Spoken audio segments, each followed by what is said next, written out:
Last Sunday was Palm Sunday. Sunday coming up is going to be Easter Sunday. Now, being asked which festivals of the church are my favorite is kind of like being asked which children are my favorite. But I got to say, I have a very special place in my heart for those two Sundays.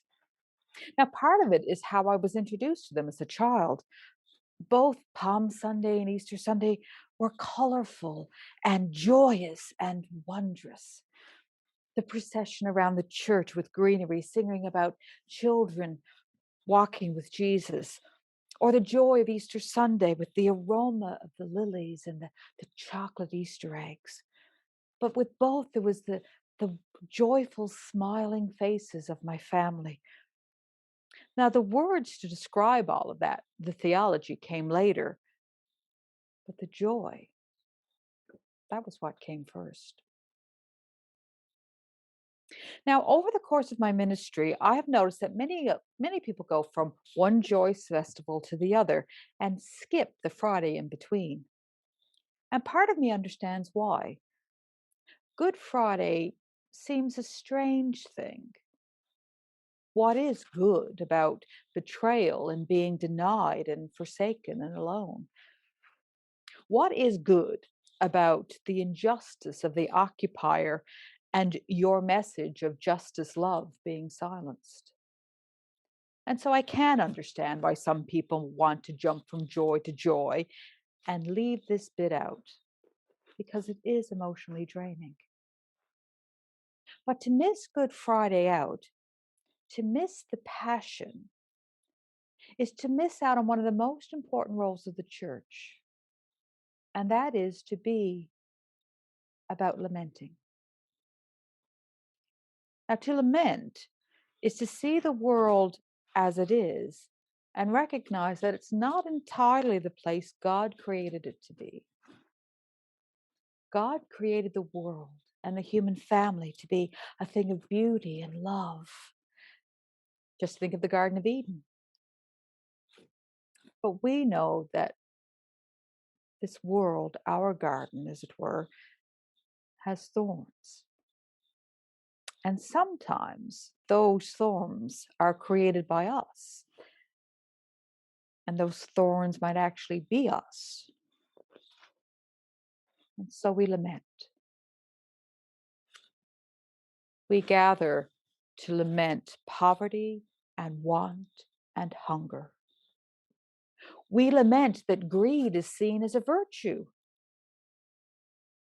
We lament that might is still seen as right and that some build walls instead of bridges. We lament me instead of us. And we lament that creation is groaning and weeping under our watch. Now, the good thing is that lamenting is actually about hope. Lamentations says, right,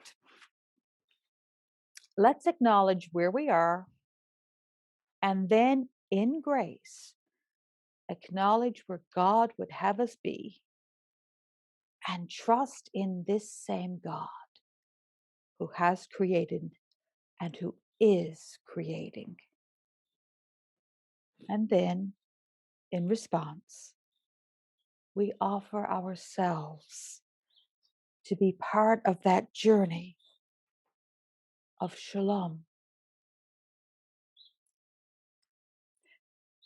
You see, because of God's grace, lament and new life are woven together in God's eternal dance of love and of hope. Friday, then, is our time to lament, to name the tears and the hurts and the fears of our lives. It is the time in our faith life when we lament the injustices that we live with. And it's also the time and the day when we acknowledge that even in the midst of riot and pandemic, and hungry children and refugees and loss and a crying earth, that God is with us all. We are not alone. And to paraphrase Mr. Wesley, that truth is the best of all.